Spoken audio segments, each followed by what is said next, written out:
Good evening, race fans. Welcome to the Core Racing Network. Tonight, we got the return of the Virtual Velocity Racing Series. This season, they will be running the ARCA cars. Last time we seen them, they were out here with the next gens and put on a fantastic year-long season, and they look to be doing the same thing here once again. Nice long schedule, and all going to be tackling it with these ARCA cars. A lot of drivers set to take the run out of this season. I think over 40 drivers signed up. Looks like we got, I think, 36 at last count here for tonight, ready to take the green flag at the season opener. And what better place to open it at than at Daytona International Speedway.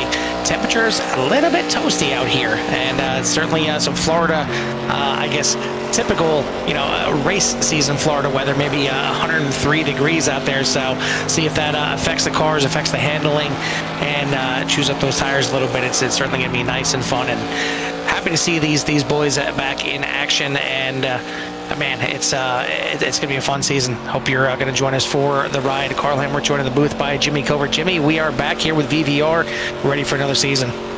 Yeah, definitely ready to get this season underway and see how things go here as we start in the season off with a kickoff with the opener as normal, like NASCAR here at Daytona.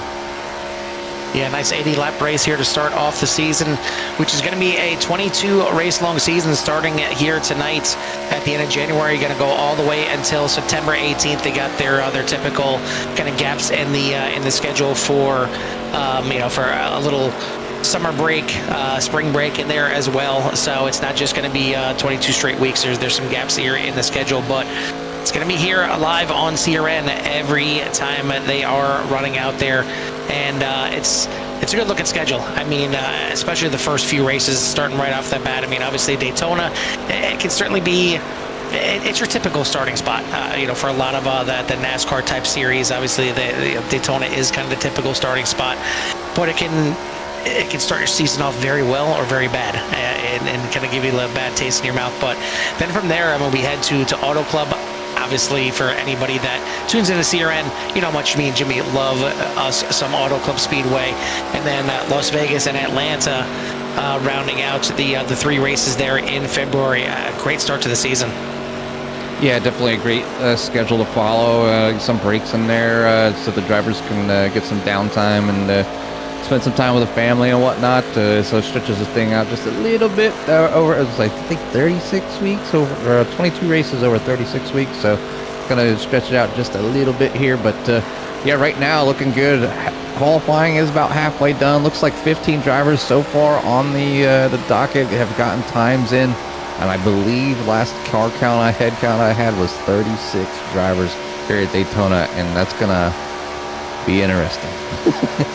Absolutely, yeah. And obviously, just recently, last month, we covered a special event for the drivers here at VVR with their Christmas event. So some of these names are going to be familiar if you tuned into that one here. But again, yeah, 40-plus drivers signed up for the series, so we'll see how this thing plays out this season. Obviously, a good run last season for Dalton Kilrow ended up netting him the season point standings for the next gens. We'll see how he can handle now the ARCA cars out here. And it's, I guess, we say the next gen, they ran the NASCARs last season. And technically, they're running the NASCARs again. It's just, an older version. Yeah, something about these cars. They do feel good. They drive really well. I know it's deemed the rookie car because that's what is basically free when anybody starts iRacing. So a lot of drivers get the opportunity to sit here and race these things, and so it's good to get back in the car, and they do handle fairly well. So we'll see how well they can get around here at Daytona. Drafting can be a little tricky, as if you tuck back up underneath one another in these things, you have a tendency to pull the rear tires up off the ground. Yeah, and it's not what you want to do. It's tough enough getting up here, and you want to utilize a draft. And a lot of cars on iRacing, you can do the bump drafting with the ARCA cars.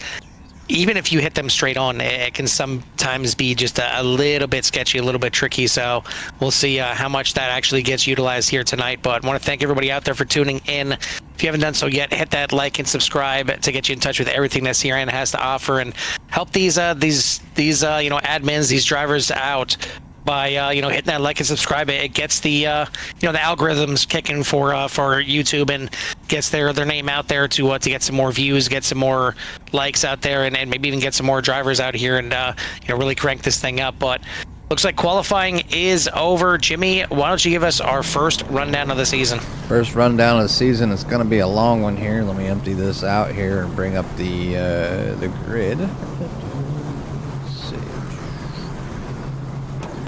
Here we go. And to start the 2025 ARCA series off is going to be the number 66 of John Garrett on the pole with last season's winner, Dalton Kilroe. So interesting front row there. Then row number 2 will be Corey Coe with Brandon Mefford. Row number 3 will be Ty Marasco and Derek Paulson. Then row number 4 will be Daniel Holloway with Andrew Pileshi.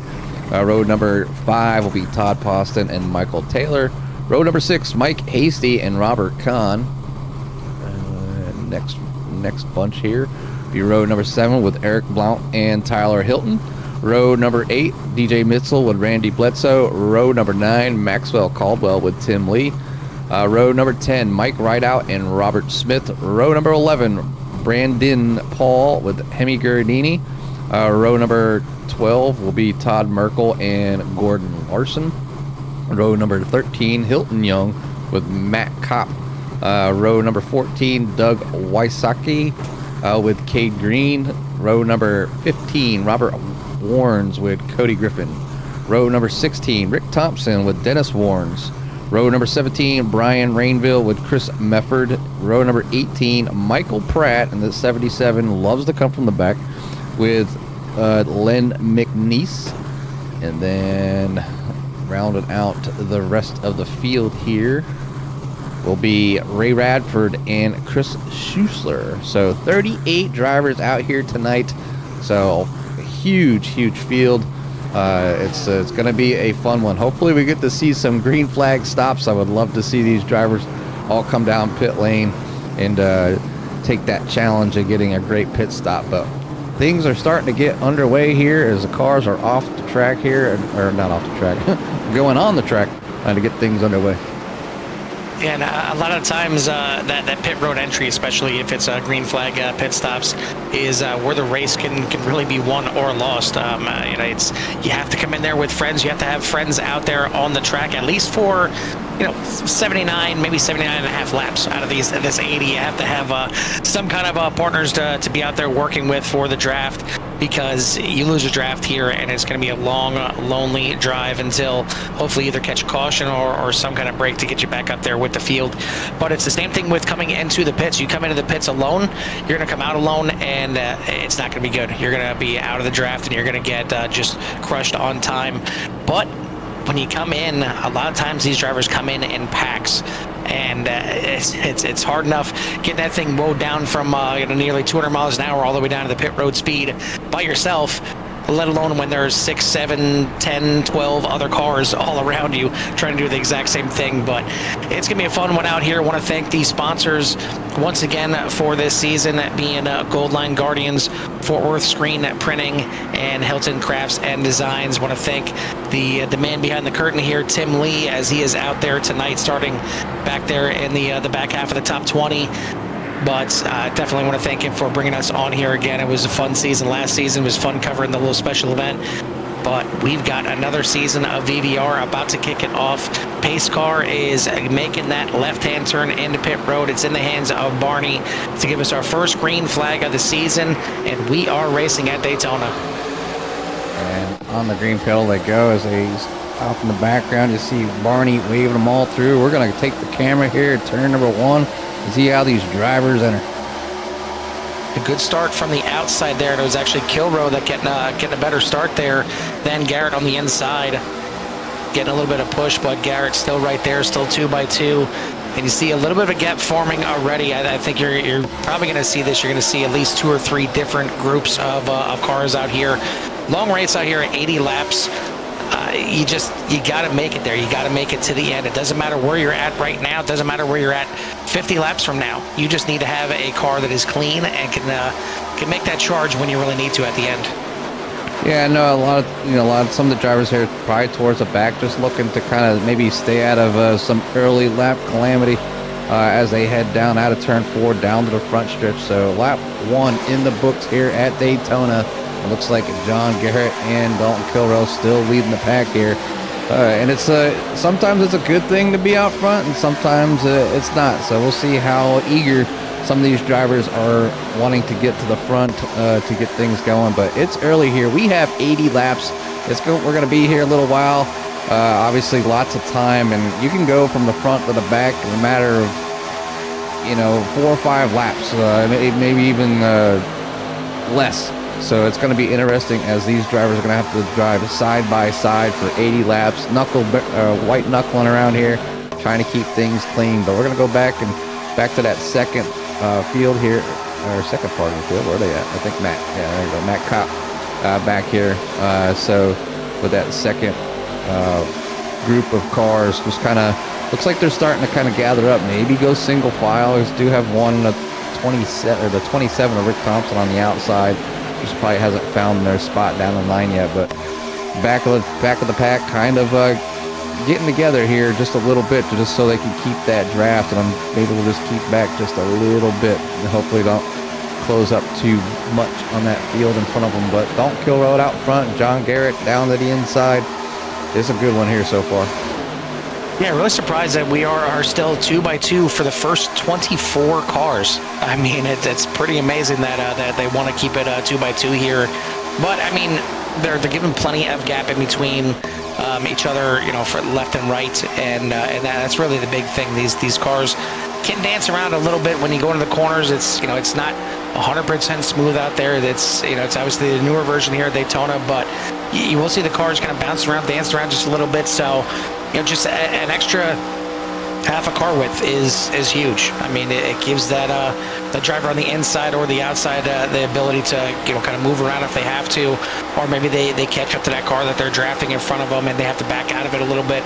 And a lot of times that's when the car really gets upset. These cars like to be full throttle, all the power down to the ground, and that's when they really utilize the downforce as much as possible. You get off that gas just a little bit, that's when that that back end kind of wants to get up in the air and get a little bit squirrely. So I tend myself, and I don't know if Jimmy, if you're the same, that I unless it's a wreck or something like that I have to jump off the gas and jump on the brakes, I normally do not lift off the gas at all. If I need to slow down, I'm dragging that brake a little bit. To me, it seems like it kind of slows the car down in a more stable way. And that might be the case, but with the fuel-saving strategy that iRacing has in play right now, it's all about throttle position. So I would be the other guy lifting off the gas to save fuel a little bit more than the guy dragging the brake. So it's just the nature of the beast here. And obviously in the draft you save fuel, but it's all about that throttle position to save fuel and maybe stay out that one extra lap, or whatever your team is kind of got something in play. And with a lot of drivers out here, anything could benefit somebody. A little bit of wiggling back here. I'm going to zoom out as the drivers are closing up on each other, and they're getting a run, just trying to keep things clean here as the 27 is running up on the back of that Rain-X machine, trying to get the who's in what car at the moment. The only one I recognize is Tim Lee, actually, in the VVR machine. So I think a lot of other drivers have changed paints, but 3 wide in front of him. Yeah, 3 wide with him and Giardini, Randy Bledsoe, and I believe it was Rick Thompson on the outside there. Actually, no, that was the 0-2 of Tyler Hilton. I definitely don't want to be going 3 wide at this point. Certainly if you get checked up or something like that, you make a quick pass 3 wide. But other than that, I'd rather just keep it 2 wide. But we are starting to get a little bit touchy back there in the back, right where that 3 wide was happening back there by him and Giardini. It looks like it might go 3 wide again. So possibly just ruffling a little feathers already. We'll see how it goes out here, but certainly I know Hemi was one of your favorites to watch out there last season, Jimmy. It looks like he's got a nice new Rain-X paint scheme on that machine, and that's certainly one that you can pick out pretty easily. And it's nice when there's when these drivers use the same paint scheme all year, or at least a variety or a version of that paint scheme. So it makes it easier for us, obviously, to pick them out in a crowd, but also for the fans out there. Yeah, you know, the fans get their favorites out there, or they have fun watching them. I'm going to go ahead and bring up the tower here so you can see all 38 drivers, their numbers, where they're currently at. You're going to see them moving around a little bit every now and then. The red meaning they decreased in a position, green means they gained. And right now I just have, let's see, what do I got up there? I got their best time. So I'll go ahead and throw up, I'll put up the gap so you can see how close they're running from front to back. Do have a few drivers out, it looks like. Looks like Michael Pratt out. No, he's back there. So just catching, SDK just catching up a little bit. But I was going to say, yeah, it showed a hit mouse, showed a few guys out. I'm like, I see speed on them, so yeah, I don't know what's going on here, so. Ignore the back half of that.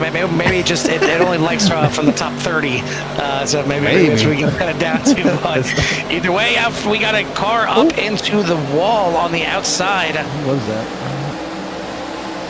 Trying to see if that. I don't think that was Maxwell Caldwell. Trying to see who the slow car was. Looks like maybe the 38. Yeah. Yeah, so let's see. Definitely slow, and you see how far back he is. There's another group that is behind him back there, and maybe he'll be able to pick up this crew that is in the back, and maybe that's why just this other crew was just so far back. That the 47 here, the 60 of Radford and Rainville, but now the 38 still not fast enough to be able to be picked up by this crew. So not good for Hilton Young here, and he's possibly going to have to come into the pits a little bit early because that outside of the car does not look like it is it's too straight anymore. And she's got some tires showing in the wrong spot, but yeah, back up front here got new I'm gonna say new leader, but no, that's just iRacing catching up. It's still Dalton Kilroe and John Garrett up front leading the way, with everybody kind of following side by side. A little bit of shuffling around here and there, but not too bad. You're trying to get these laps knocked out. We're already on lap 10 of 80, Carl, so this thing's going pretty smooth so far. Seeing a couple more paint schemes out there that are definitely recognizable. Derek Paulson out there, and the kind of Terry Labonte throwback, number 5 in the Cornflakes machine. And then right alongside him on the inside there, the 31 of Todd Poss, and certainly one that you can't miss out there. The Nerds Gummy Clusters is certainly a bright enough paint scheme, and even the man right behind him there, Mike Hasty, I believe that is right behind him, and the 72, nice bright KW and Naples paint scheme on that thing. And you know, put it in the chat who you guys are rooting for, as we get another one in the wall back in the back. And I think that was Hemi Gherardini that was in the wall. And caution. Yep. Now it looks like Robert Warnes is caught up in an issue as well. Try to catch that. See, you can see up in front. I think Hemi Gherardini was sideways up here in the front. Yeah, Rainix machine already in the wall, and right here the 95 catching the bumper from the 46 as they were slowing up. And that is going to bring us under our first caution here, and a chance for all the drivers to breathe.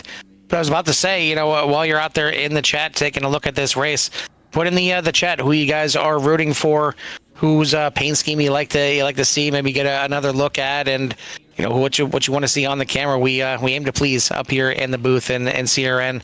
But this is going to bring us under our first caution here, right around lap 12 here, as we'll see if the drivers decide to come in. I would think we're going to see some pit stops, if not maybe everybody coming in here, just at least topping off on fuel. And it's a chance again to just, you know, kind of calm it down here a little bit. I don't think, and I'm going to try and check here if I can to see if they have a tire limit for the season. Yeah, I'm not sure. We might. I don't. Do so many broadcasts, sometimes I forget, but exactly. Definitely want to. I think they do or don't, but I know Daytona's not like a huge tire chewer. It's not like a big thing here. I mean, it can help. You know, whether you're trying to make a move or something like that, it can give you that little bit of grip that might benefit over the other drivers. But yeah, all the drivers coming down here. Down in the pit lane here, and I'll change the camera here, is the leader of Garrett, is John Garrett down there, down and away, trying to beat Oh, I don't know if he beat out Kilroe or not. It was very, very close as they crossed the line. We'll see them sort that out here quickly as the rest of the field comes out. It looks like a lot of just splash and dash to get out there, just filling up that tank and getting back out there. Looks like Robert Smith, the 08, electing to stay out and maybe just lead a lap here. We'll see if he comes in this next time by. But Kilroe did win the battle off of pit road. Not that it really matters too much here at Daytona, as that can shuffle up here really quickly, unless it's a line preference, whether you'd like to be on the inside or the outside line. But it's going to again be our first caution, a chance for some of these drivers that were caught up in some incidents, like you see Hemi Giardini in here in the pits as he got sideways, brushed the wall, and a chance for who's in the wall earlier, Hilton Young, to get back in the pits and get a little repairs done. Hopefully get that thing as cleaned up as possible, but at the very least he's back with the pack, and he's back, I believe he's still on the lead lap, so he can get back with the pack, and hopefully he's got enough speed in that thing to be able to hang it with the draft. Yeah, and it looks like maybe Hemi stepped out of the car to grab himself an ice cream. Nope, he's just hiding back there in the seat. I didn't see the driver down behind the net. got changed. That was a quick vanishing man. I mean, he is the magic man, right? Exactly. These drivers all do have one fast repair, but you've seen both Giardini and Hilton Young electing not to use that fast repair just yet. So it's a little early in the race, but again, you have to have a good enough car and an aerodynamic enough car to be able to hang it with this draft, or it really doesn't matter. You're going to need a caution to kind of catch you right back up again. I mean, your race could be very well over, but it looks like we got about half of the field coming back into the pits once again, and maybe just getting a little extra fuel, just topping off a little bit more to get a little bit further in this race. Not sure what the fuel mileage is going to be for tonight's race, but pace car lights are out. We're going to get it back to green this next time by, and it is going to be Robert Smith leading the charge, Dalton Kilroe, John Garrett, Daniel Holloway, Corey Coe, Derek Paulson, Todd Poston, Ty Marasco, Michael Taylor, and Mike Hasty for your top 10. Yeah, you can see how quick some of these pit stops actually were, down to 6 seconds. There's a few drivers down there a little bit longer, 10 seconds there for Tim Lee, 45 seconds there for Bledsoe, and you see obviously Kate Green down there, 25 seconds, and then Hemi Giardini, he was in the pits for a minute and 19 seconds. So crew is really going to town, getting some work done on that machine down there, but definitely might make another stop and maybe make his way out again. But right now they are doubling up. We're getting ready to go back to green. We'll go ahead and close these out so you guys can see everybody. Switch cameras. We'll go see what Barney's up to. He's holding the yellow flag. Can you imagine being Barney? How long he has to hold that flag up sometimes, and especially places like here at Daytona? Well, the man does not miss Arms Day, so you don't have to worry about that. Leg Day, he skips quite a bit, but he does not miss tries and buys day for sure. He's got the green flag out now, and we're gonna get ready to go back to green here in a second. Still got plenty of racing here to go. Still gonna have 70 or 50. Let me try that one more time. 66 laps to go here at the line, as a good restart there from Robert Smith on the inside. He's going to get the launch, but Jimmy, we haven't mentioned it quite yet. Getting a launch and getting a good restart here is not really necessarily a good thing. No, you don't want to get a huge launch. You end up just being slower, and you end up getting ran over. But right now, here they come. They're all spread out. Looks like they had a pretty decent start as they get ready to go down the backstretch. We'll catch the backstretch camera, because it does look like the inside might have it. Nope, the outside has a slight edge, so Smith's falling back just a little bit to here to just get things started off, but that's just gives the cars that are on that outside maybe that ability to come down if they want to, but right now the outside looks kind of hooked. Well, I'm confused, Jimmy, because the last run we had the top 24 side by side the entire time. And this one a little bit more discombobulated on this restart, as there was all kinds of lines all over the place, but it looks like they're all starting to reel each other back in here. It's starting to double up here once again, and yeah, it's back to pace speed at about 180 miles an hour out here at Daytona, as you see all the cars just kind of filing back in line. It's like they're coming back to a green flag here, but certainly the ones back there in the back trying to catch on to the draft and just trying to hang on to the draft single file. I did see all the way in the back there Hemi Gherardini struggling to try and keep up here, and maybe off the pace just a little bit too much. You see that number 17 Rain X. Good looking car from this side, but you take a look at the other side, it's still a little bit too beat up to keep up with the pack right now. But leading at that pack is Dalton Kilbrough on the inside and Daniel Holloway on the outside. Yeah, 2x2 for quite a ways back, and it could be like this for quite a while, as we're only on lap 17 of 80, so 64 laps remaining right now, or 63 and a half, considering they're on the back stretch. But a lot of these drivers just doing what they need to do to try to knock these laps out and get this race to the point where they can start to, putting themselves in a position to possibly win. You can see that that middle opening up right there in the 66 of John Garrett, thinking better of it and not going for it, but definitely had that opportunity to go 3 wide there, and just kind of lift it, let things kind of work itself out, and just fall back in the line. So patience being made up front here with a lot of these drivers, is they need a lot of patience in this race. Obviously they need the. It's just like a game of nerves, Carl. You know how it is in these races where you're so close and you make one little mistake and you can ruin everybody's race. So, not just your own, depending on how many drivers are behind you. Yeah, I mean, to me, there's kind of 3 phases of a race at Daytona. There's the just try not to fall asleep phase, where you just got to sit in line and just not do anything. Don't do anything stupid. Just stay where you are. If you want to, if you want to be ballsy and try and go up there and lead a lap, that's your prerogative, but it's really usually not worth it. I mean, it's not like they're getting 10 points for a lap led out here. It's not worth the risk going up through there a lot of times. So it's better off just kind of hanging in line.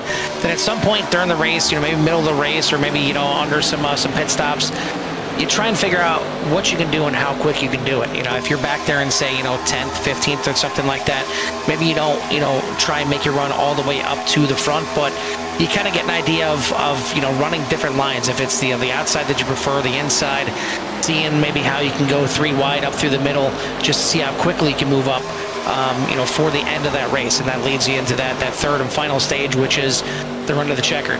You need to be in the right spot at the right time to try and make that charge here at Daytona. It's not always the guy that's leading at the start finish line when they take the white that comes back around and leads it when they take the checker. Sometimes it's the person that's back in 10th, but you got to make that move at the right time, and you got to be in that right position. It's a long 80 lap chess match is what it is. And shout out to Brian Rainville, as he's in the car racing right now. That or his spouse or kids are on his YouTube channel. Welcome to the channel. And see where that number 60 car is at. Hanging out in the back right now, looking forward, and got everything in view. And he's, you say the back, and you're like, wow, there's, 38 cars out there. Well, he's sitting 35th, and currently, let's see, he's only, pull up the gap here. He is only about 3 seconds, about 3 seconds back from the leader. Yeah, as long as you have a sniff of that draft right there, that's really all you need. That's really all you're looking for, is to just kind of hang in there and, just kind of, again, just wait it out. It's a long race, and you still got 60 laps to go. So just nothing stupid right now. Just be smart, get it to the end of that race, and then figure it out from there. And Hemi just staying to that high side, letting the drivers go by, just sit and duck, and obviously maybe thinking that they should have took the fast repair now, but as he got lapped pretty quickly early on in the race, as we're 22 laps in, but anything can happen. Still have plenty of time. Sometimes cautions breed cautions. But these drivers doing a fantastic job so far of keeping some longer green flag running here, and like I said, it's a lot of patience. It could be a wind gust. As a matter of fact, speaking of wind gusts, we'll go ahead and pull up the weather. We'll see what kind of gusts we got out there. We got 16-mile-an-hour winds coming out, let's see, coming from out of the northwest. So definitely, could be some breezes here and there that could affect these drivers out here. Just one thing that, some drivers don't think about is like how the actual environment can affect the car.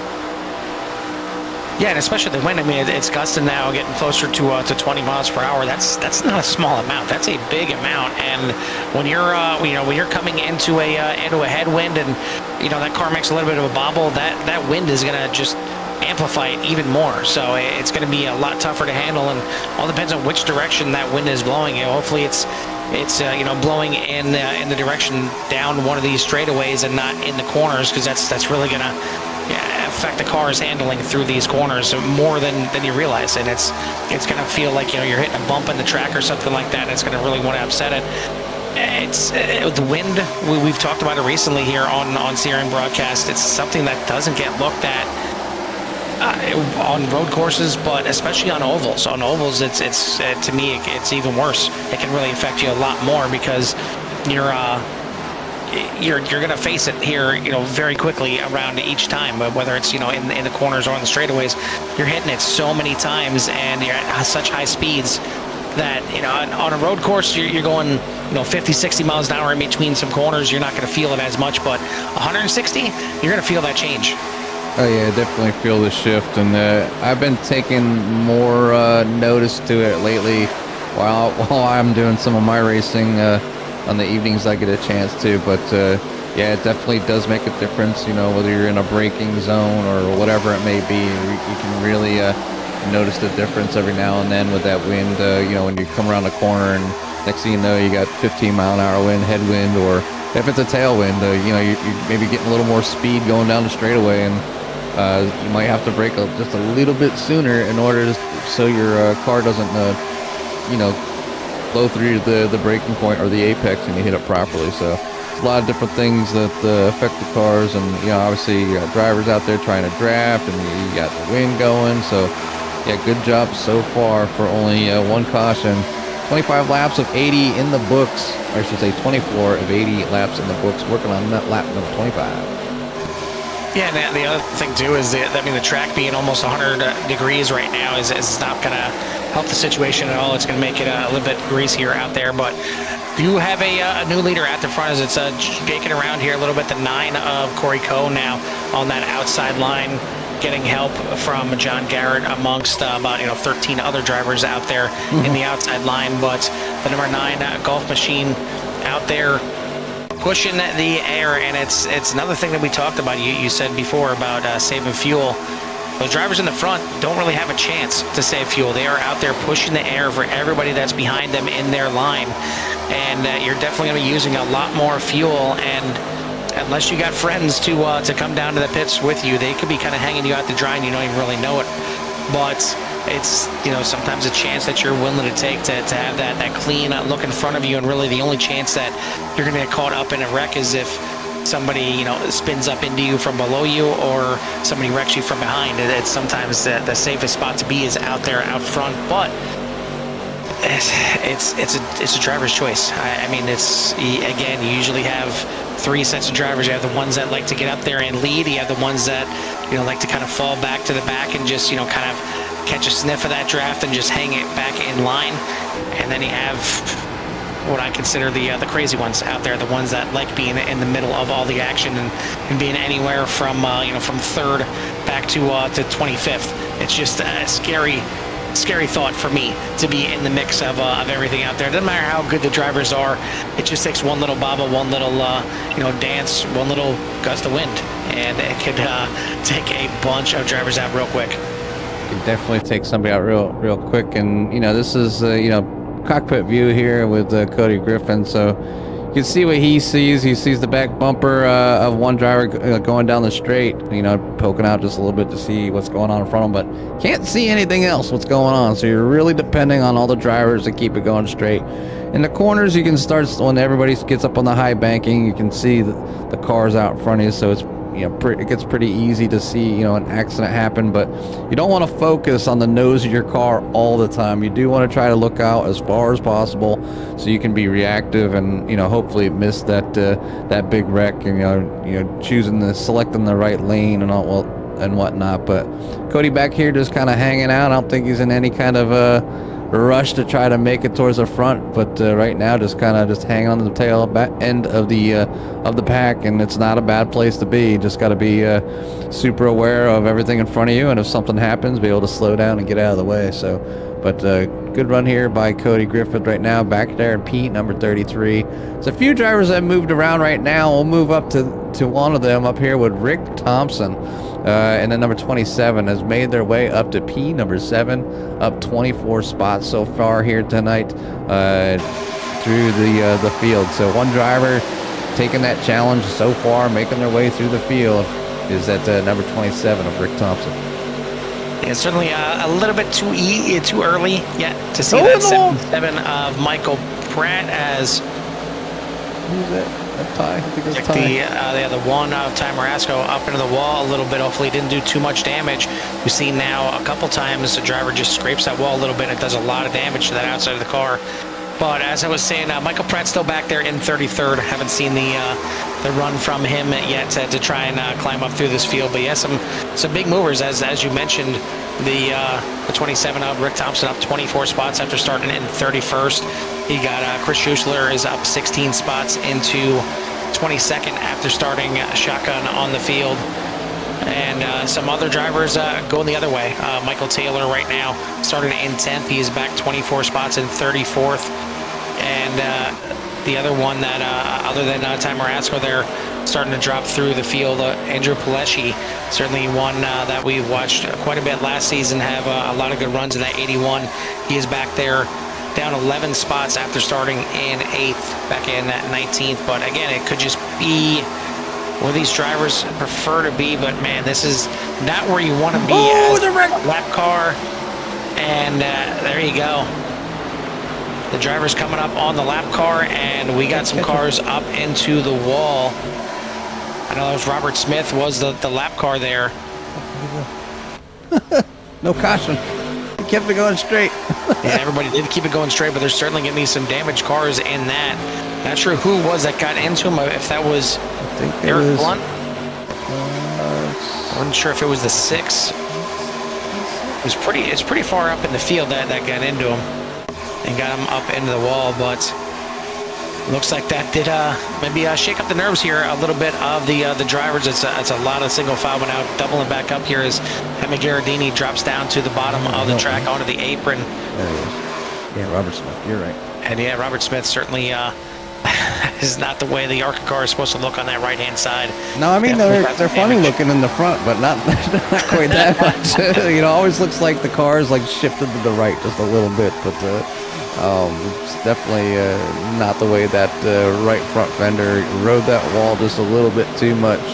One of those times where the wall just kind of like reaches out and grabs you, just sucks you in there, and you just can't go anywhere. You're trying to let up, and so you don't bounce off of it. And he was pretty far up in the field when this happened. So, there's a lot of drivers that had to go make their way by without getting involved. So, good job for all the drivers out there. Good job for keeping that car up on the wall. You're in a situation that kind of stinks. Your car got damaged, but not damaging anybody else's car. That's just builds the camaraderie and a lot of respect from the other drivers out there.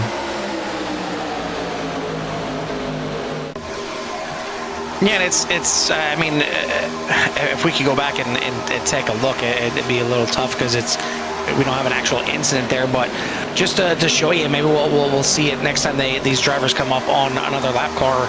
The speed difference. I mean, these drivers at the front, they're running upwards of the mid 190s going into these corners, where some of these these lap cars that they're coming up on, they may not be that far off of pace. They may still be running 170, 180 miles an hour, but 20 miles an hour is a big difference when this field comes trucking along and picks you up. And maybe we can take a look and see how fast the 38 right now of Hilton Young is running compared to the leaders, because they're about to come up on them real quick. Yeah, so right now they're going 193 miles an hour in a group here.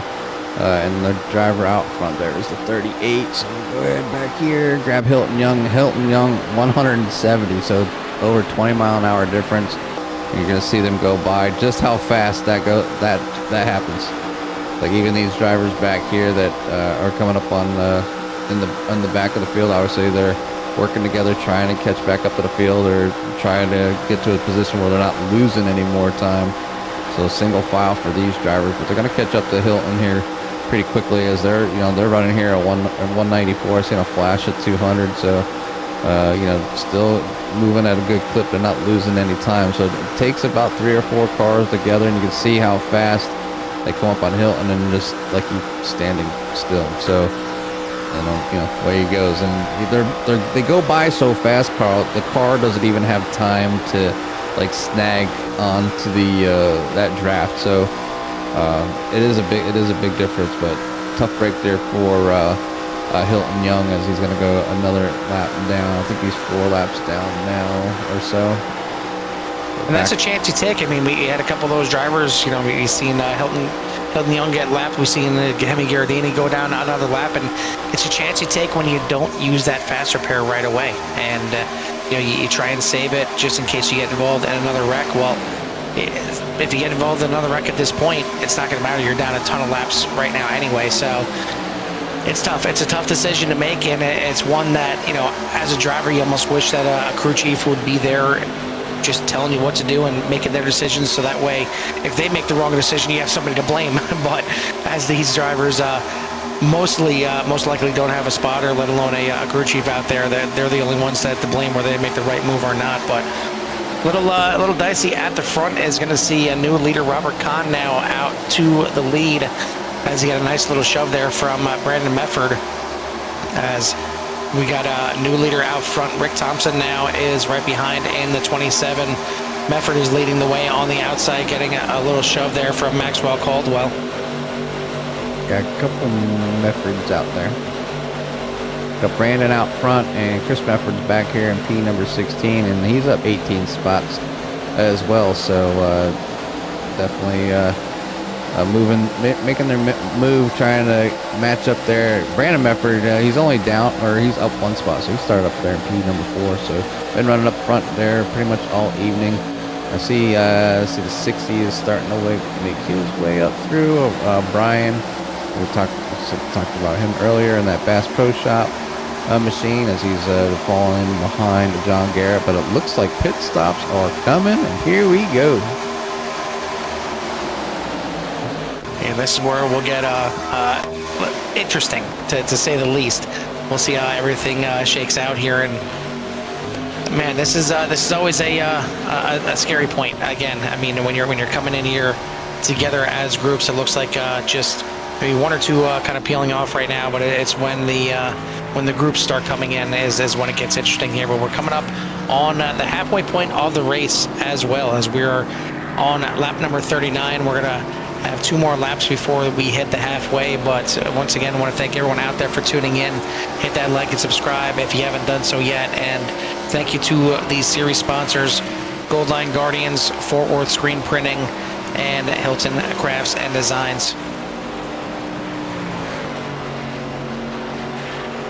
So go ahead and bring up the pit lap, see when everybody has come in. You can start seeing when the drivers decide to come in. So we're on lap 40. So yeah, Bledsoe, came down in so far. A lot of the other drivers still out front. Obviously, you can see how they've changed to single file though, and that's kind of like the tattletale sign here. And now it's not getting into the driver in front of you, coming down into the pits. Obviously they had to work their way into single file. Too wide is not going to work. But here, the car's peeling off. See Garrett, Holloway, Brandon, Mike Hasty, Eric Blount, Chris Mefford, Doug Wostowski, Cade Green, Tyler Hilton, Matt Kopp, Chris Schuessler, Robert Warnes. Way they go. They're down in the pits, down for some fuel, looks like. Maybe even some tires for a few of them drivers. A fast repair for another one.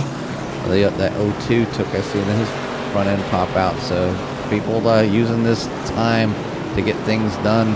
And it really... The 27 of Thompson. A swipe there. And they're no spread out. Here is the gaggle coming into the pits. Everybody trying to just find their way in here, get down to pit road speed.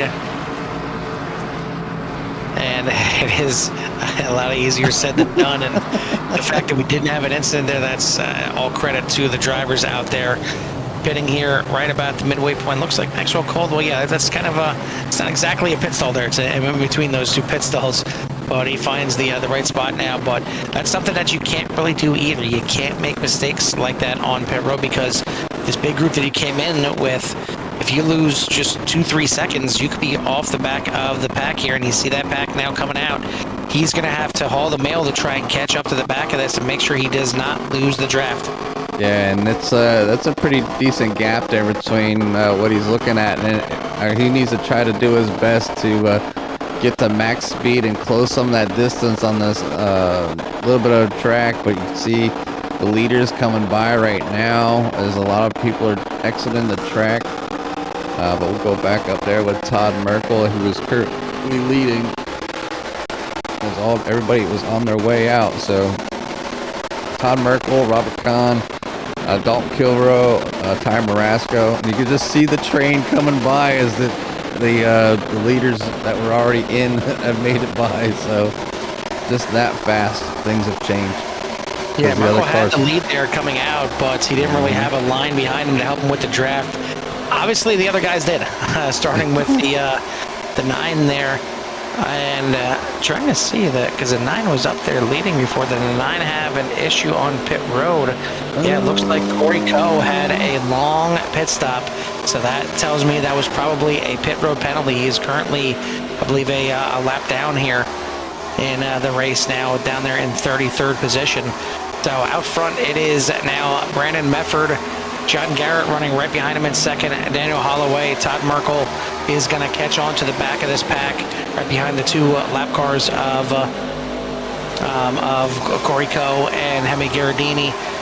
And he's got a little battle on the outside now. The 21 of Robert Kahn looking to the outside. Ty Marasco back up to pace and right up there with the leaders there in 6th place. Derek Paulson, Andrew Palesci, Todd Boston, and Dalton Kilrow rounding out your top 10. But yeah, it is it's getting a little spicy here. Hemi Gherardini trying to get out the way, and that was a bump. Bit of bumping and banging here as Hemi tries to just get up and out of the way for these drivers, but it didn't really work out too well, and now they're just going to kind of fall in line. Yeah, I think he was trying to get out of the way, but just didn't quite happen for him to get out of there. So now just kind of hang it out and get that 21 to push that 17 forward and just take him to the front and until he gets that opportunity to really get out of the way, if that's what he'd like to do. As you know, he's not really fighting for any position at the moment, and these others are. So, but the Brandon Mefford leading the way over John Garrett, Daniel Holloway, Todd Merkel, Ty Marasco for your top 5. Robert Kahn in the 21 car up there in P number 6, and Derek Paulson in that throwback car. What that is a slow car up through the middle, the 38. Wow. Well off the pace and somehow slid back through the field through the middle. That is not a fun place to be for Hilton Young, as he's not exactly having a fun race. I can't imagine that was fun right there at all. No. For any of the drivers, let alone for Hilton Young, but somehow everybody survives. Well, you know, somebody's, you know, obviously you're coming up through the field, and you're like, oh, there's a bumper, I'm going to draft it, and I'm like, whoa, it's really slow. So, like, then you're dodging out of the way last minute, and then the guy behind you, if he's not paying attention, he's dodging out of the way and maybe tagging the guy. But, yeah, so looks like the 38 has kind of caught the draft now, so maybe back up to speed a little bit more. Oh, touches the wall, though. Just watch him off on my side screen. But, yeah, so field kind of spread out in a couple groups right now, though. Carl, is Brandon Mefford and Robert Kahn lead this first group, and then back to Brian and then Bass Pro Shop and Company, they're basically a second group. So, and they're separated by quite a nice little chunk.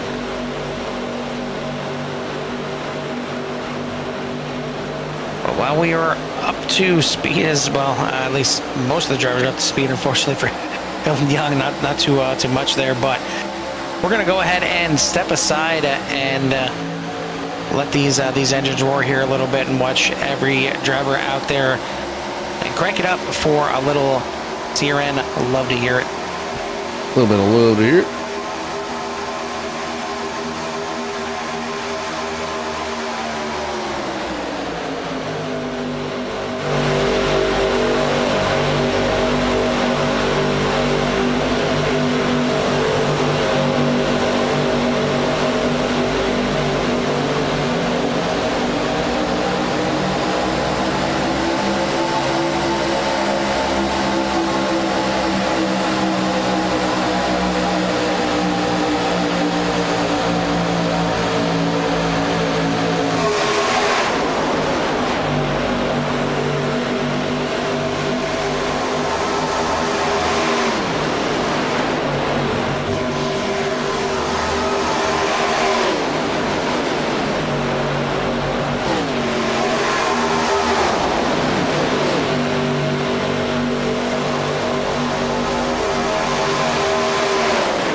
sights and sounds of some good old ARCA cars here at Daytona. We're down to 23 laps to go, so doing our thing. But we have two distinct groups, Carl. We have about 16 here up front, and then with a couple lap cars there in the middle, and then back there to the second group here, being led by Brian Rainville and Cody Griffin, trying to work together at least to get back up there. Anything can happen, but I think they still have to do a pit stop. So there's always a good chance for a caution to fly too. So I won't count anybody out of it yet, but these drivers here just staying single file, not taking the chance of hopefully causing an incident themselves, but anything can happen. Obviously, you get off that apron, make that car upset, and next thing you know, you're going around and you're the cause of the caution. But could see a caution come up here shortly as we're nearing down towards the end of the race with only 22 laps to go. It is Derek Paulson out front in that cornflakes machine with Robert Kahn, Brandon Meffert, Dalton Kilroe, John Garrett for your top 5, and Ty Marasco, Rick Thompson, Todd Merkel, Daniel Holloway, Todd Poston, Eric Plump, and DJ Mitzel. Andrew Paleshi's up there in this group as well. Chris Mefford, Len McNeese, and then we talked about Brian back there in the second group already. But so drivers did a good job, and you think maybe some drivers are taking looks. Possibly to see what they need to do in order to get their car up the front. I would say they still got to make it through that pit stop, though, Carl. Yeah, another pit stop, and really that's why we have the group that we have right now. Like we talked about amongst ourselves here. I'd love to hear the pit stops and the quality of coming into the pits and how quick you get in and get off with your group is why we have the gap that we have right now, and why the second group is trying to catch back up. But excuse me, it's not go time just yet. We still got 21 to go. It's going to be 20 now at the line. Go time really isn't until maybe about 5 laps to go. That's when you'll see it really start to ramp up, and that's where you'll see the chance of a caution, I think, start to ramp up as well. But still plenty of laps here to go, and judging by how long they went on that last run under green, I agree. I don't think we've seen the last of the pit stops just yet. Yeah, unless they faked us out and they just they came down, topped off, and they're good to go for the race. I mean, because you have to stick with one another. You come in by yourself, you're done. We've seen the difference between running by yourself and running with a few cars out there, and over 20 mile an hour difference in these cars are closing in. 193, 194 miles an hour, closing in that almost 200 mile an hour mark. And you can only really get around here about a little over 170 miles an hour by yourself. So a huge difference, and we've seen maybe some drivers that we've seen in other races, up there up front and leading, going laps down, because obviously trying to strategize when's the proper time to take the fast repair. And you guys have too many good drivers out there. I guess you got to take them early. Well, we're about to find out who's got what it takes here. I mean, we're under 20 laps to go right now. Like you said, we got about 15, 16 cars in this first pack right here. And the second pack seems to be just kind of holding steady right now. They're gaining slightly, but not as much as they really need to. Gaining about 0.4 of a second that last lap, and they can't have that right there. Got to stay in line, and you see these drivers kind of weaving back and forth, almost like a snake coming down these straightaways. You got to keep it tucked in and tight as possible here, but that can lead to something that we haven't talked about here tonight, and that's overheating. You can't really follow too close too long. That's why you see these drivers kind of dipping out every once in a while, trying to get some air to that to that front end, because you have to let the engine breathe a little bit here, or you're gonna overheat the car, and doesn't matter how fast you are, you're going to be quickly going back to the garage. Yeah, you don't want to finish in the garage. You definitely want to try to stay out there and finish the best you can. And, anything can happen. There's still 17 laps. Somebody could try an aggressive move here shortly, and maybe 4 pits, and to try to get up front to get a better quality pit stop. who knows? But right now, new leader Ty Marasco for the first time, I think, tonight in that number 1 machine, getting out front over there over Rick Thompson and the number 27. Dalton Kilrose sitting there in P number 3. Eric Blount, Robert Kahn, Derek Paulson, Todd Merkel, Brandon Mefford, John Garrett, and Chris Mefford for your top 10. Yeah, I think the last time we really seen Ty Marasco, it was him going the exact opposite way, going backwards after getting in a wall, but now we'll see him going another way, and that is going into pit lane. A lot of locking up, some drivers getting into the grass there, and it depends on how much you can take of that grass before you get a penalty. We'll see if the 41 or the 1 get a penalty on this entrance, and this is the money stop here. You're going to be good to go all the way to the end of the race, so you can't mess up on this one. You can't get a penalty. We'll see if any of them survive that entry right there. Everybody locked up the way it seemed coming in, but a few had to take to the grass to keep that thing straightened out, and it looks like a bit of bumping coming out here. Not sure if it was just trouble getting the power down there between the 5 and the 26. But they will keep it straight. They will keep the bumpers on it. Hopefully, no damage to those bumpers coming out for the 5 of the 5 of Paulson, the 26 of Holloway, and we have got a caution on the Speedway. Was this the second group coming into the pits, possibly causing this caution? Looks like Cody and drivers kind of went off track. Let's see if we can catch this here. Oop. Oh, yeah, right there, the 3, sideways and backwards.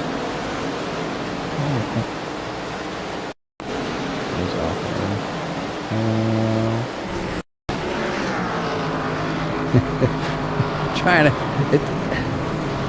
incidents at Daytona and SDK are not the...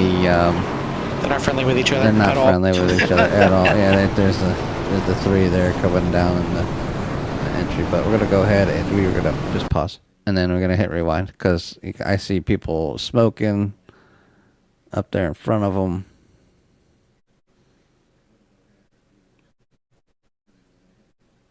Oh, and then he disappears on me. Oh, there he is. He's back. And right there it is. Just everybody trying to slow down to get into pit lane, and did not work out too well. Especially for the 3 getting turned around sideways. Hopefully he's got enough gas to make it back around under this caution to get back to pit road, let alone to get that thing cleaned up. Yeah, we'll go up in the air here, and you can see some drivers starting to shoot down there. Oh, a little tag there. Oh.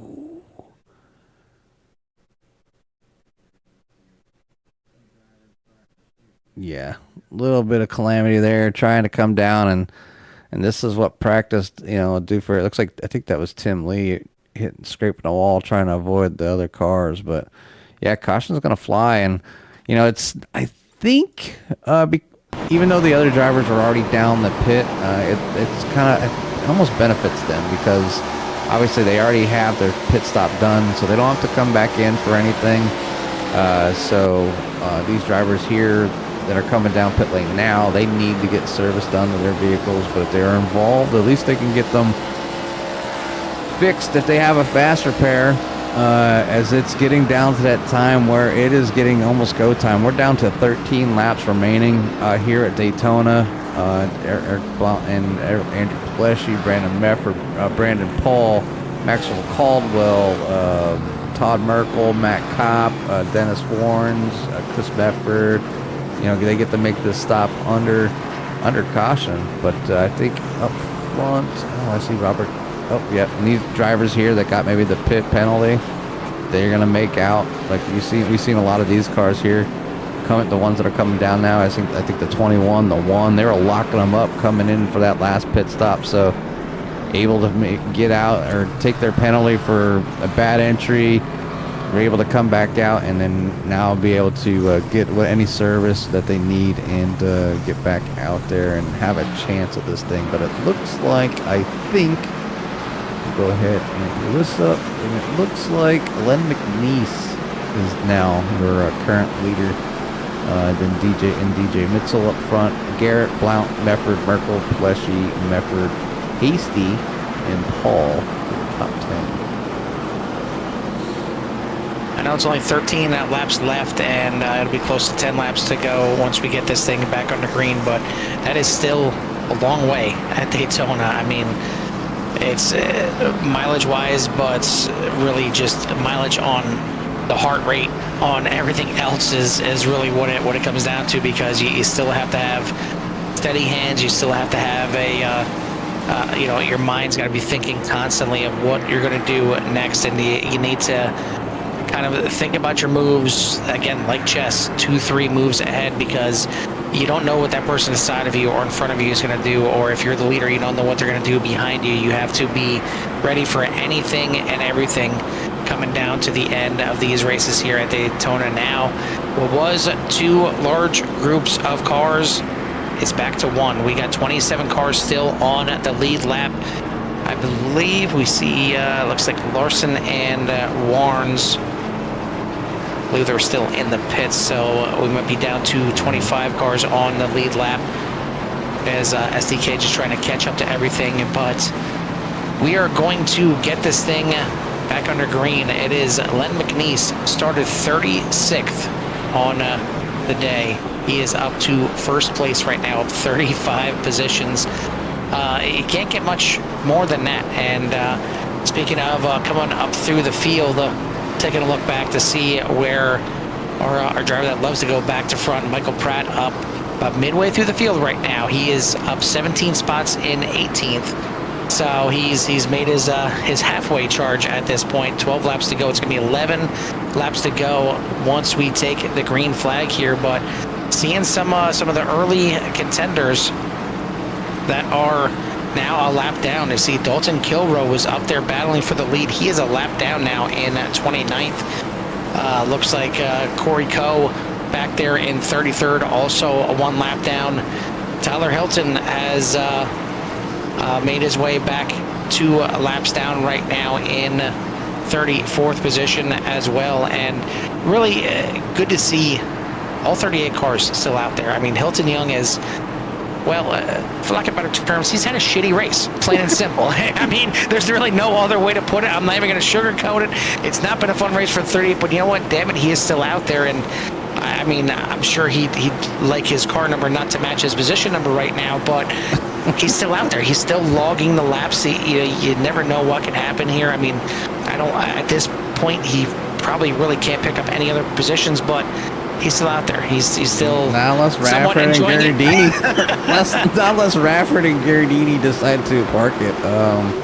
Yeah, obviously it's a tough break there for Hilton and Gardini as well. But we're back under green. Len McNeese out front here to try to finish this thing up. 11 laps to go. The 84 leading the 66 down into turn number 1.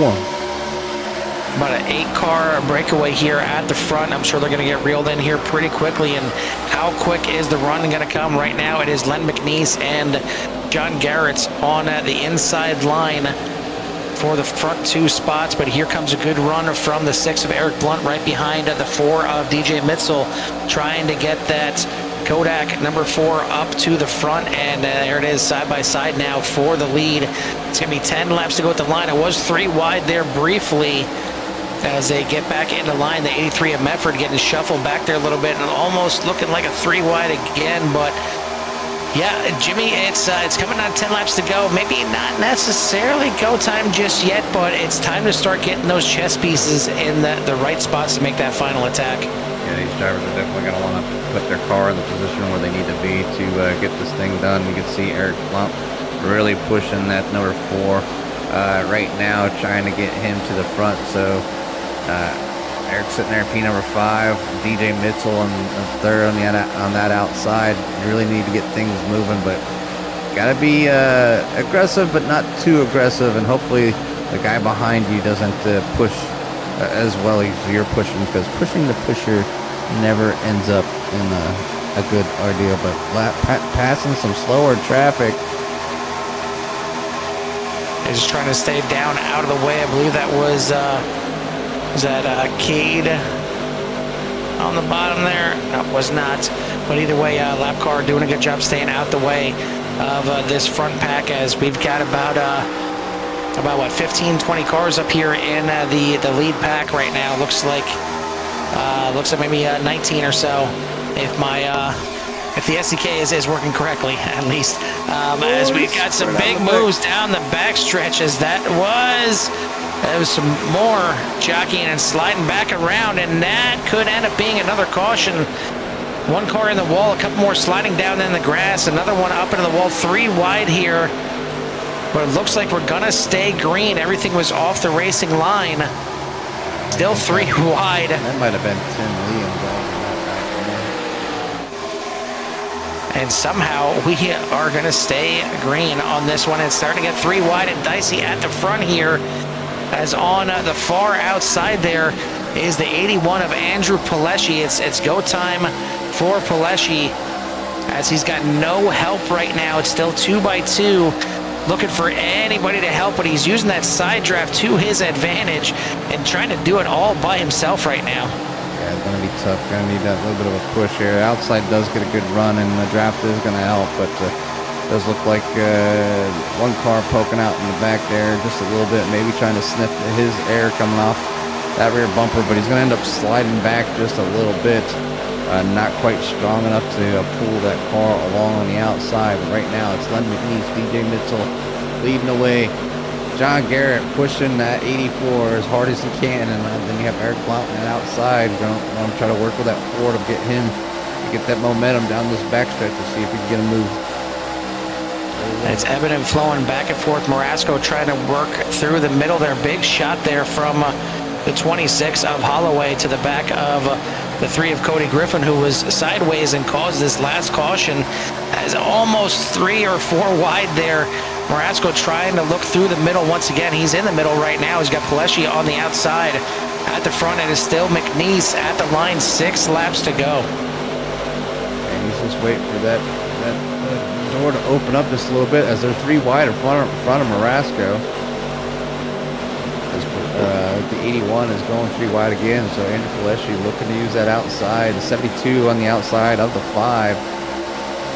Looking to come up and join that 81.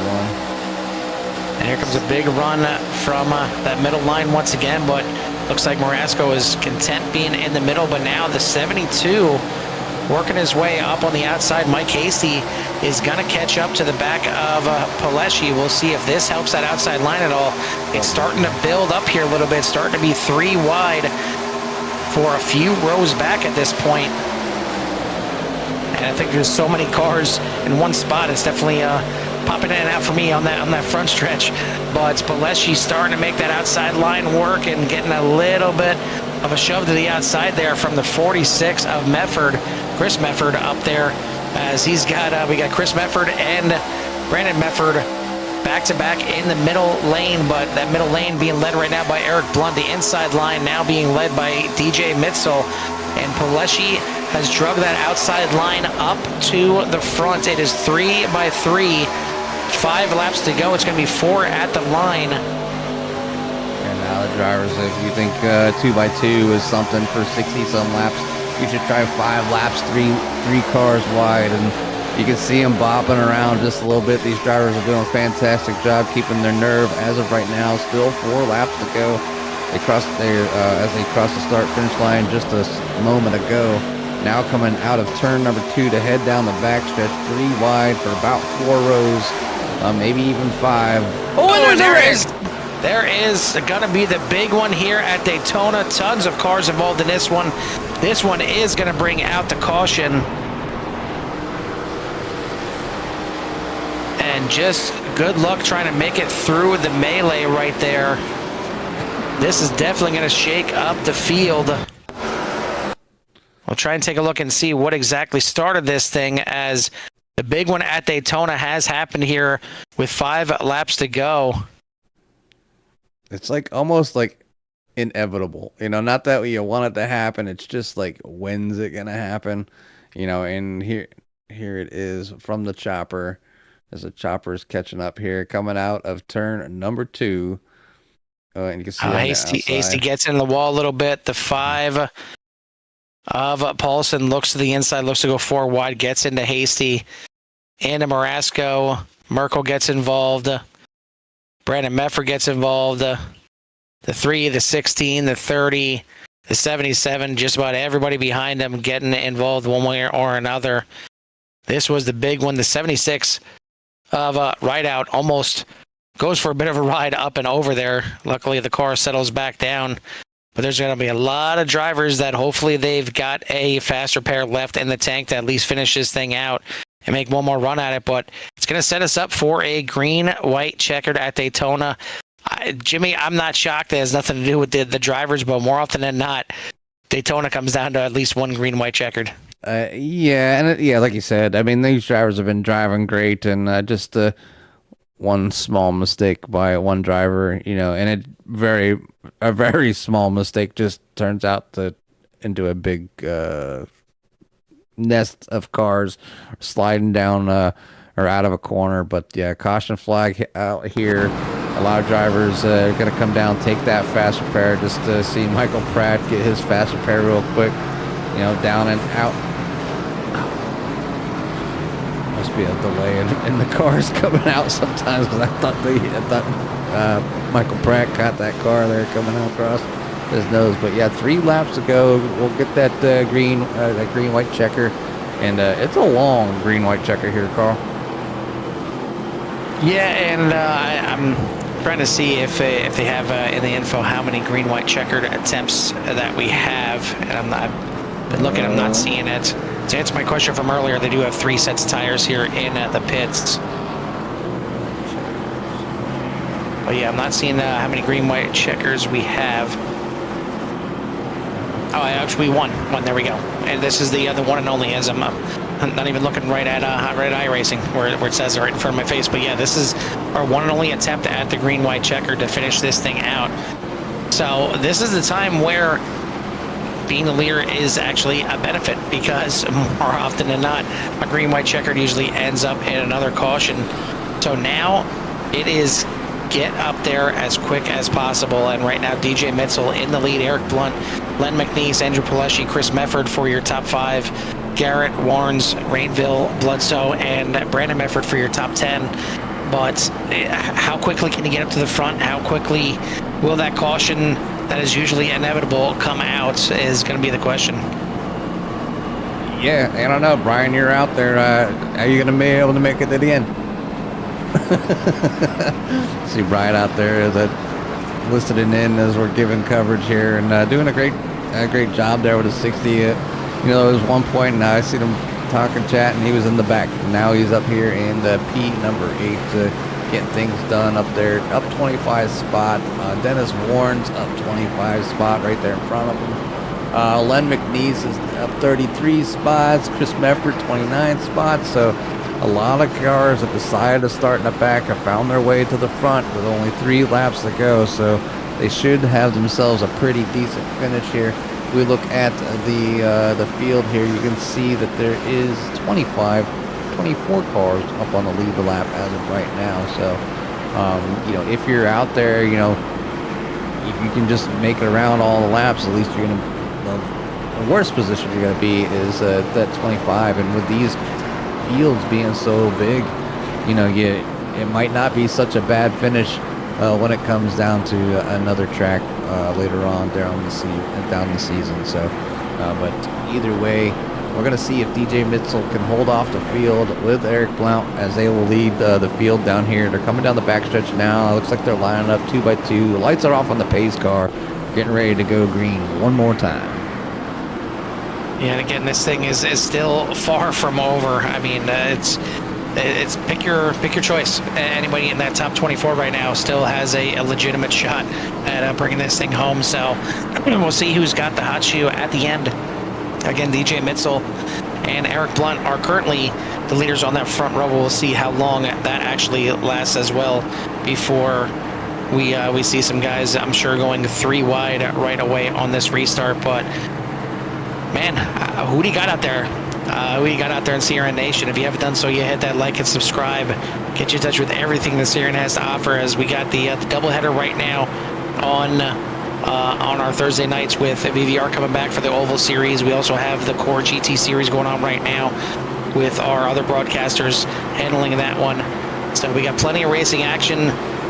mainly on Tuesday, Wednesday, Thursday currently, but we need to finish this thing out. We need to cap off this first race of the season here at Daytona for the Virtual Velocity Racing ARCA Series. Green flag in the air, the 4, Mitchell on the loud pedal. He's got McNeese right behind him. Blunt drops down to the inside in front of Chris Mefford. Bit of a breakaway at the front. This is good if the yellow is going to come out quickly, but it's not if it doesn't, because a freight train is a-coming. Out wiggling that 6-wagon machine all over the place. Could take a little time for that car to get up to speed. So you see DJ kind of bouncing back and forth, trying to slow the outside line down just a little bit so maybe he can hold on, as Len McNeese needs to get to that bumper and push him back to the front here to give him a chance. Alessi was the one that was on the outside line 3 wide before. Now he's stuck in line, second in line, but I'm sure at some point he's going to go to that third line. White flag in the air. Next flag will end this race. 3 wide in the back. Marasco on the outside. At the front, Mitzel on the inside in the 4. Blunt in the outside line right now in the 6. It's going to go 3 wide, I'm sure, at some point. It's already 3 wide behind him, and there goes Paleschi looking to the outside. Not sure if he got into the wall there. We've got a wreck on the backstretch, taking a bunch of cars out right now, so it is a race back to the line. Cars up and over right now. Mitzel leads the way, but he's got Len McNeese right behind him. Chris Mefford made it through there, as did Eric Blunt. Blunt looking to the inside of Mefford, coming off the final corner. When will McNeese make the move? Coming down to the line. Now he shoots to the outside, side by side to the line. Your winner, DJ Mitzel, by 0.02 seconds over Len McNeese. Eric Blunt going to come home in third. Chris Mefford, Randy Blutzel for your top 5. It's certainly not the finish that a lot of these drivers wanted, to get wrecked on the backstretch there, but that's the finish I think that we wanted and the fans wanted. A big old race back to the line for the win. Yeah, so right spot, right time, being up front there by DJ Mitzel, coming away the winner here tonight over Len McNeese, as he had that last chance opportunity to possibly get by. See a little bit of bumping as a congratulatory by the number 26, but we're going to go back, see if we can catch what happened at the second big one, as it's usually pretty, and it's already happened right there, so we're going to rewind it just a little bit more. Oh, it's big. All right, so go ahead and we'll change to the, let's see chase, let's see what happened here off, we'll go off the front of Cade Green here. Let's see what happened here. There's smoke everywhere. I see Ty Marasco down to the inside. Everybody's doesn't want to let up on that gas pedal, and you can see how clustered they are. You can see the 76 going for a ride, the 68's down there, all kinds of cars. You see the 90 going up and over, spinning through the air like a top. Looks like a little blink out. Come on, pick up another car. There we go.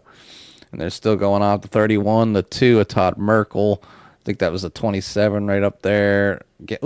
Bumping into the 34, the 83, just all kinds of cars trying to survive these last and final corners. But chaos has already taken its toll. As you can see, some of these drivers really just trying to get through the corners, coming back up on the track. And Cade Green in that 19 still gets into it all the way down the backstretch, keeping out of it, then gets into the number 98, taking them down to that apron. 95 is going to squeeze on by, so tough break by the 19, but he gets tossed back up on the track, spins around, maybe gets it in the right direction. Nope, gets bounced around. So tough break for a lot of these drivers back there trying to survive this crazy finish here by the middle of the pack and back. But here's the finish by DJ Mitzel and the 84 Len McNeese as they cross the line here. Just about a half a car length separating the two, or an overall, what is that, 0.03, I think, finish. Yeah, I got 0.0, one saying 0.03, one saying 0.02. Either way, it was ridiculously close is what it boils down to. That's what it averages out to right there, as the 4 Kodak Max machine of DJ Mitzel, right spot, right time, led at the restart there. And I said a lot of times you don't want to be the leader at the end of these races if it's under green, but on the green-white checkers, it's not necessarily a bad spot to be in. He certainly was at the right spot to survive that last one. Just held off the charge. Len McNeese maybe making the move just a little bit too late. Couldn't get enough of a side draft to get the pass done. But either way, great runs at the end. We got our top 3 here in the waiting room, ready for their well-deserved interviews here. And we'll go ahead and start with our third place finisher here tonight. And it's going to be the 6 of Eric Blunt. Eric, Daytona being Daytona, especially there at the end, a big wreck in your mirrors there. You were up there. You had a chance. You made a late move there on Chris to get to third. Did that wreck affect you at all? Did it give you any chance to get back up there into the mix for the win, or were you just happy to be just a finisher, let alone up here in the top 3? With the talent level out here, this is a win. Win all night long. I mean, we came in looking for at least a top 15 finish, and finishing the top 3 is wonderful. Like you said, yeah, that wreck behind me, it helped me and it hurt me. I didn't have to worry about battling with somebody for the finish, but I had no help on the outside, and so the best thing I could do was try to cut below Chris and then get a run on the guys in front. But we got to third. Yeah, I mean, Daytona races, it's typically a starting point for a lot of NASCAR type races. So it's not a surprise to see you guys here starting off with Daytona, but it's one of those where it's going to be one way or the other. You're going to be extremely happy with where you finished, or it's going to leave a bad taste in your mouth. And there's going to be, I'm sure, a lot of drivers leaving with a bad taste in their mouth here, but you finish. Just plain finishing is an accomplishment sometimes here at Daytona, with especially the wrecks here in the second half of the race. But you guys had nice long green flag runs in the middle of the race. What's kind of the mindset on those long green flag runs? Is it just communication as much as possible to try and figure out where everybody's going to be making their pits? Oh yeah, I mean, it looks calm from the outside, but inside you're mirror front. You're just trying to manage the gap. Looking 5 to 6 cars in front of you to see if anything's going on. I mean, you're constantly doing something. I mean, you kind of get into a rhythm, and the laps start clicking, and we did that here tonight a few times. Well, you come away with a podium to start the season here. It's definitely got to feel good. Anytime you get a podium here is a great job, and especially like you said with the amount of talent here in the field. I mean, 38 cars out here tonight, and you were third place, especially at Daytona. So congrats on the finish here tonight. Who do you want to give a shout out to or thanks to before we let you go?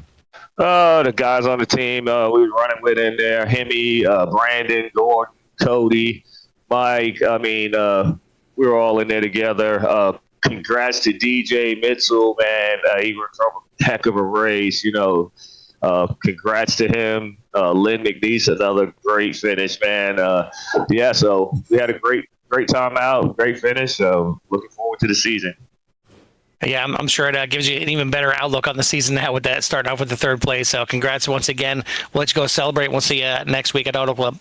Thank you, sir. And for all you do in the booth, we appreciate you. Absolutely. Thanks, buddy. That is your third place finisher here tonight, the 6 of Eric Blunt. Second place, Jimmy, is going to be the 60 or the 84 of Len McNeese. Well, Len, well, he heard us because he's in the booth, and I was going to say I didn't know whether to say boogity boogity boogity or what, but that 84 Western Auto Machine up front coming home, and P number 2 almost snagged that win away from the 4, but I don't know. Did you make the move a tad bit too late? Yeah, I was trying to hang on back there just to make sure. I didn't know if they had a run coming behind us, and DJ being on the team here, I was pushing him for all it was worth to get him up there, and I was afraid they may have had a run coming off the forward, and I just waited a little too late. But I was glad that he got the win. Well, if he's part of the team, and at least you guys finished 1 and 2. And if not, second place, being on another team is not too bad here at Daytona. As you can see, if you go back and watch your replay, or even go back and watch the broadcast, there was one heck of a pile up, not too not too soon before those last and final turns, and obviously you had to be in that right spot, the right time, a little bit of luck here, but you ran a good race. I've seen that 84 machine up through the field most of the night, but yeah, walk away here at P2, always a crazy finish, but it has to feel good to start the season off with this with the podium. Oh, definitely. It's a good way to start off finishing second. I'm happy with that just to finish. Daytona, it's a, toss the coin. You never know what's going to happen here. Yeah, you definitely never know what's going to happen here, but just wanted to give you the chance, or just say congratulations and having a great race, and give you some time for any shouts you might have in at number 84. I appreciate you guys up there. For y'all putting on a great show up there, and Tim and the rest of the admins over here that's putting on the program behind the scenes. I mean, we really do appreciate everybody that's helping and doing. So enjoy racing over here with these guys. Well, it's good to see you out there, and again, congratulations on that second place finish here tonight. We'll let you go celebrate with your friends and family. All right, guys, appreciate y'all. That is your second place finisher here tonight, the 84 of Len McNeese. Winner here tonight, and I guess the best survivor is the 4 of DJ Mitzel. DJ, it's always great to start out the season with a win. It's great to survive a race at Daytona, but to survive a race and win at Daytona and to start the season like this, has the heart rate come down at all, or is it still pumping pretty good? Yeah, I'm a little warm. I'm wearing a hoodie here because I was cold before, and now I kind of regret it. But yeah, man, it's been a while since I've won a race, so I'll take it.